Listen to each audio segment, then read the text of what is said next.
ang prutas na ito sa Camarines Norte. Mukha mang dekorasyon, ang totoo, nakakain daw yan. Hala fruit kung tawagin yan dito. Hala, fruit yan? Yung hala fruit po kasi dito, dati hindi siya pinapansin. Tumutubo po siya sa dalampasigan ng Camarines Norte. Halos hindi lang siya napapansin kasi parang tumutubo lang siya na parang ligaw. Pero this past few years po, may mga kababayan tayo na nakita yung potential ng hala fruit. Pero paano nga ba bubuksan at kakainin to? Natatakot ako baka pag hawa ko siya, sumabog siya eh. But, let's see.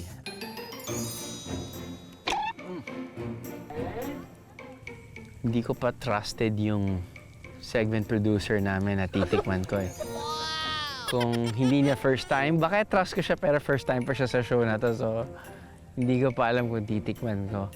Tikman mo na, sir. Trust me.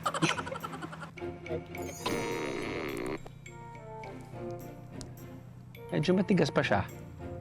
Hindi ko alam kung hinog na or hindi pa siya hinog. Pero pangalan niya Hala. Pero kasing tigas ng bala. Dahil matigas, ang tamang pagbubukas pala, ihagis sa bato. Leche flan. Galing nila. Galing. Disguised as Hala fruit.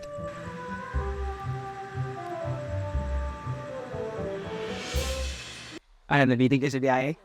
God! All you gotta do is just subscribe to the YouTube channel of GMA Public Affairs and you can just watch all the Biyahero Drew episodes all day, forever in your life. Let's go! Yeehaw!